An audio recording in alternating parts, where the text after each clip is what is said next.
नमस्कार दोस्तों, स्वागत है आप सभी का पाथफाइंडर पर। तो दोस्तों, परीक्षा की घड़ी जिसका हम इंतज़ार कर रहे थे वो आ गई है। आप लोगों को लग रहा है एग्ज़ाम शुरू होने वाला है, बट यकीन मानिए आप लोगों ने सालों से जिस दिन के लिए मेहनत किया है वो है ये दिन। तो आप लोगों के लिए दिस इज़ अ सेलिब्रेशन। सबसे पहले आप ये चीज़ जान लीजिए, ऐसा कुछ नहीं हो रहा।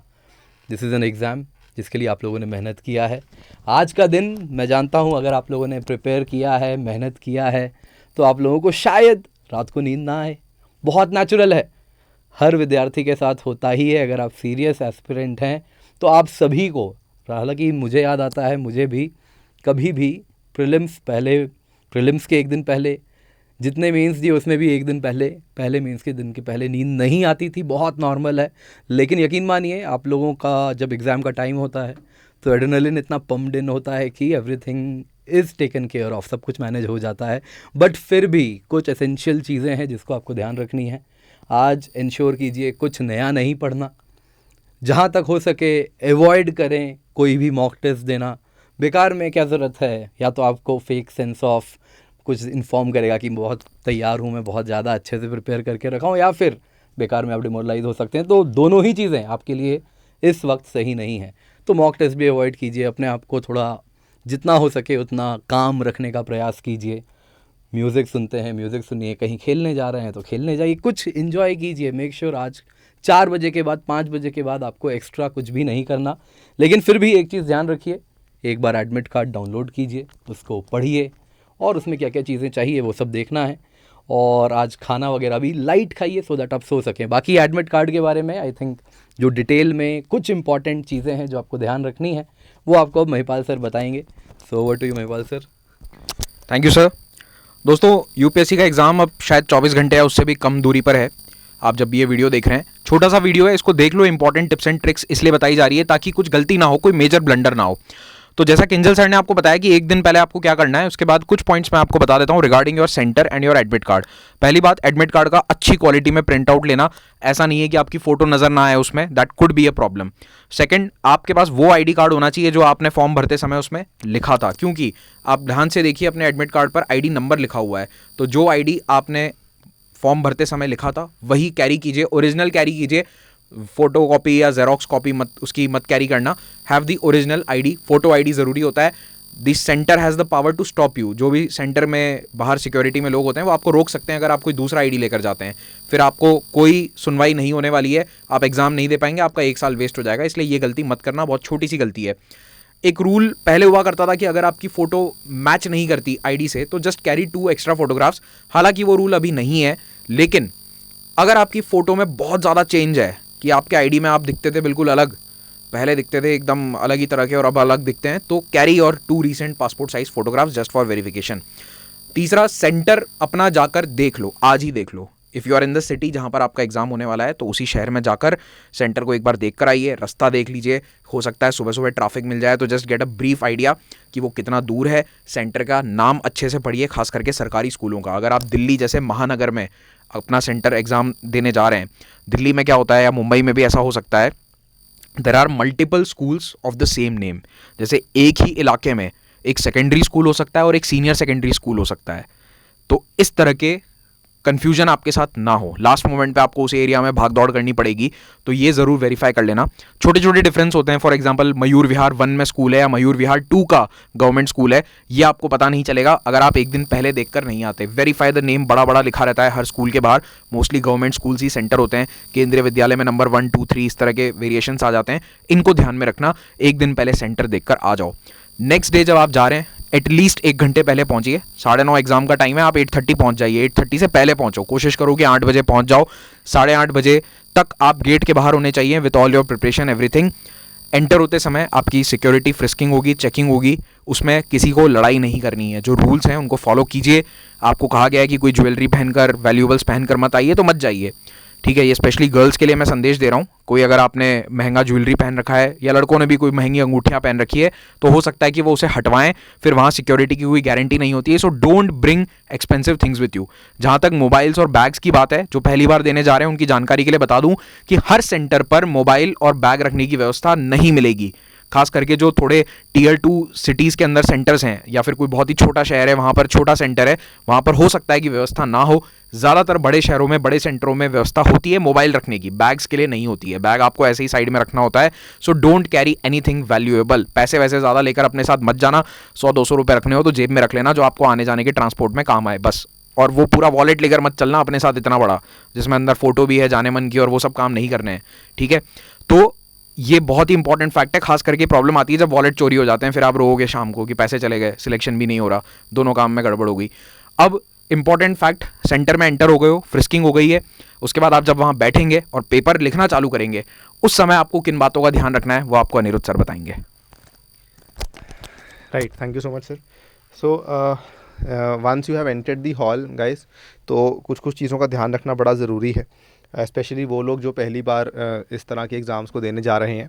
कपल ऑफ थिंग्स इंपॉर्टेंट हैं, जैसे कि जो इन्विजिलेटर हैं वो आपके पास आएंगे, कुछ कुछ चीज़ें चेक होती हैं, उसमें 2-3 मिनट लग जाते हैं। बी पेशेंट, उसमें जल्दबाजी नहीं करनी है, घबराना नहीं है।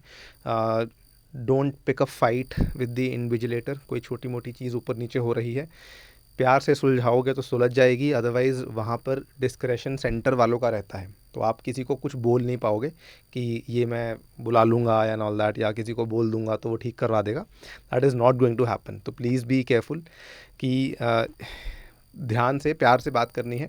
और अगर कोई, वैसे तो कोई दिक्कत आएगी नहीं, एडमिट कार्ड पे चीज़ें सही है, तो वहाँ पर जो अंदर एक शीट रहती है जिस पे आपको साइन करना रहता है, तो कोई दिक्कत आएगी नहीं। लेकिन इन केस कोई ऊपर नीचे बात होती है, वो आपके साथ अकोमोडेट तभी करेंगे अगर आप उस चीज़ को प्यार से हैंडल करेंगे।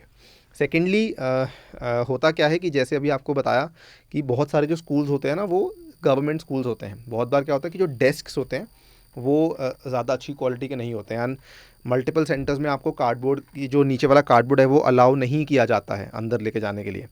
तो अब आपके पास एक पेपर है जो कि आपका यूपीएससी का पेपर है, और सेकंड आपको एक ओएमआर शीट दे दी जाती है। ओएमआर शीट में आपने वो ब्लैक पेन के साथ सर्कल करना रहता है।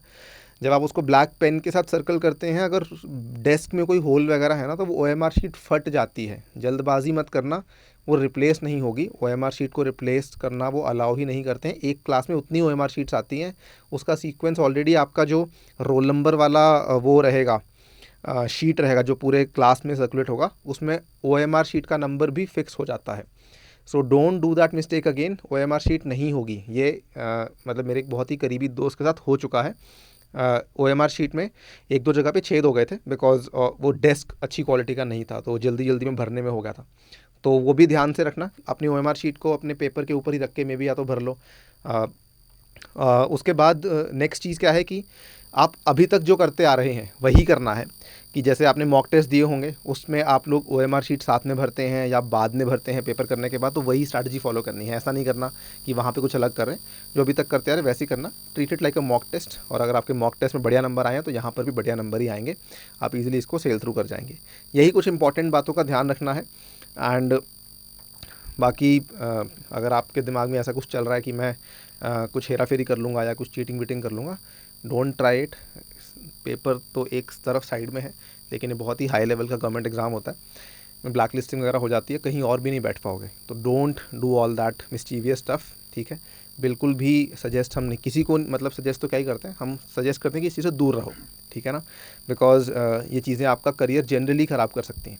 तो ऐसी गलती नहीं करनी है। जो पढ़कर गए हो उसी पे भरोसा रखो, अपने आप पे भरोसा रखो, एंड प्रॉपरली अपने एग्ज़ाम को अटेम्प्ट करो, राइट। अभी इसके बाद फर्स्ट पेपर होने के बाद आपकी होने वाली है ब्रेक। तो ब्रेक में क्या करना है वो आपको बताएंगे Devraj sir. Thank you Anirudh sir. तो ब्रेक कभी कभार ऐसा होता है कि ब्रेक ज़्यादा हेक्टिक हो जाता है एग्ज़ाम से, है ना। 3 घंटे का ब्रेक होगा, 11:30 बजे आपका पेपर ख़त्म हो गया है, ठीक है, और अब 3 घंटे का ब्रेक है, उसको मैनेज करना भी आना चाहिए। ब्रेक के अंदर सबसे इम्पॉर्टेंट बात जो है, सबसे इम्पॉर्टेंट बात यह है कि पेपर को कहीं साइड में रख के जाना, ठीक है। पेपर को कहीं साइड में रख के आना, जैसे मैं करता था, अपनी गाड़ी की डिग्गी में डाल के चला जाता था पेपर, वो घर पे जाकर ही देखेंगे। अभी उसका कोई काम नहीं है, देखने का कोई काम नहीं है पेपर का। सेकंड, बहुत सारे कॉल्स आएंगे। सबसे पहले पापा मम्मी का कॉल आएगा, कैसा हुआ पेपर, ज़्यादा बात नहीं करनी है, बस अच्छा हुआ बोलकर काट देना। और फूफा जी मौसा जी इन सब के फ़ोन उठाने ही नहीं है अपन को, ठीक है, टू बी वेरी फ्रैंक। और जैसे सर ने बताया, महिपाल सर ने, कि पहले आपको सेंटर देख के आना है, तो सेंटर के साथ साथ कहीं आसपास कोई गार्डन हो वो भी देख लेना, ठीक है, दैट इज़ ऑल्सो इम्पॉर्टेंट, क्योंकि देखिए जो सी सेट का पेपर होने वाला है ना इसके बाद, that is very dangerous game, ठीक है, और उसके अंदर आप पूरी तरह से थक चुके हो, ठीक है, तो कहीं 15 मिनट का अगर नैप ले लें आप, ठीक है, पेड़ की छाँव के नीचे, गर्मी होगी पर पेड़ की छाँव के नीचे 15 मिनट का नैप ले लें, तो that will be very very very very comfortable position में आप आ जाओगे इसके अंदर, ठीक है। और ये है कि ब्रेक के अंदर जो भी कुछ खाएंगे कुछ पिएंगे आप, ठीक है, वो कैसे करना है ये आपको नहीं दिया, हम बताइए। Yes sir. Thank you sir. So already आपके साथ बहुत सारी इंपॉर्टेंट टिप्स शेयर कर दी गई हैं पूरी टीम के द्वारा। कुछ बेसिक चीज़ें, बिकॉज थोड़ा मेंटली भी एग्जॉस्टिंग एग्ज़ाम है, फिजिकली है ऑफ कोर्स, क्योंकि आप बहुत टाइम से मेहनत कर रहे हो, वेटिंग फॉर दिस डे, तो आप बहुत एंग्शियस भी हो सकते हो, आप मेंटली भी थोड़ा ऐसा लग रहा होगा पता नहीं एग्ज़ाम होने वाला है, क्या होगा क्या होगा। कीप योर सेल्फ काम, अपने आप को बिल्कुल शांत कर दो। You have done the work that was to be done, आप कर चुके हो मेहनत, लास्ट मोमेंट पे आप कुछ नहीं कर सकते, कुछ डिस्कस नहीं करना किसी से जाके। तो कुछ बहुत बहुत बेसिक इंपॉर्टेंट चीज़ें जो अफेक्ट करती हैं। पहली चीज़, आज कुछ भी स्पाइसी मत खाना, कुछ भी हैवी मत खाना, better go for a very light and बहुत हल्का खाना, ताकि जो एंग्जाइटी जो एंक्शसनेस हो रही है ना वो ज़्यादा और मल्टीप्लाई ना हो, फिज़िकली आपको कुछ प्रॉब्लम ना हो। पहली चीज़ ये आज का है, रात को टाइम से सोना। आप आज रात में कुछ नहीं बदल सकते हैं, जो आपने करना था आप एक्चुअली कर चुके हो। टाइमली सोना ताकि आप टाइमली उठो, जैसे सर ने कहा कि 1 घंटे पहले सेंटर पहुंच जाना। अब सेंटर पहुंचने के बाद अगेन बीच में ब्रेक होगा, आपको अभी देवराज सर ने बताया कि ब्रेक में आपको क्या करना है। बहुत बार ऐसा होता है ना कि जब आप एग्ज़ाम देकर बाहर निकलते हो तो आपको लगता है बस अब 2-3 घंटे का ब्रेक है, कुछ खा लेते हैं। Please don't get tempted by chola bhatura और एनीथिंग। हल्का खाना अगर खाना है तो please have something very very light. अगर आपके सेंटर के पास कुछ भी अवेलेबल नहीं है तो आप सैंडविच कैरी कर सकते हो अपने घर से, बहुत हल्का। इट्स जस्ट 1 डे, कोई दिक्कत नहीं है। घर से कुछ हल्का सा खाकर जाना, कुछ हल्का ही खाना, सो दैट सी सैट का पेपर अफेक्ट ना हो जाए, क्योंकि बहुत हैवी खाओगे तो वो आपको अफेक्ट करेगा आपके सी सैट के पेपर के लिए। So make sure that you don't eat very heavy, बिल्कुल टेम्प्ट नहीं होना है। टेक रेस्ट, जैसा ने कहा do not discuss the paper, बाद में, अभी कुछ नहीं कर सकते, कुछ नहीं बदलेंगे आप। सो ये बहुत बेसिक चीज़ें हैं। अच्छा, कई बार ऐसा होता है कि गर्मी क्योंकि बहुत ज़्यादा है, अगर आप स्पेशली दिल्ली की तरफ कहीं पर हैं तो गर्मी बहुत ज़्यादा है, तो प्लीज़ स्टे हाइड्रेटेड।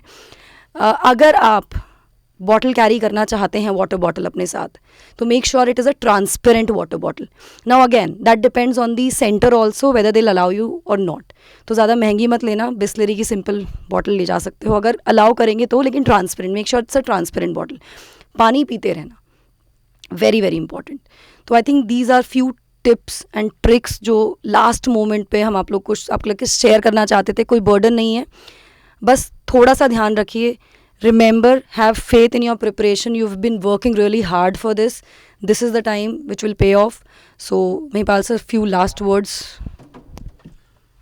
दोस्तों, आखिर में आप सबको बस ऑल द बेस्ट कहना चाहेंगे। हमारी पूरी टीम की तरफ से, पाथफाइंडर की टीम की तरफ से आपको बहुत बहुत शुभकामनाएं। आप पास करेंगे, मैं अभी से आपको शुभकामनाएं दे रहा हूं, क्योंकि मुझे पता है कि आप प्रीलिम्स क्रैक करेंगे, प्रीलिम्स को पास करेंगे, और हम आपको मेंस की तैयारी में पूरी हेल्प करने वाले हैं। So all the best for the examination, do your best, और बिल्कुल स्ट्रेस नहीं लेना है। Bye bye.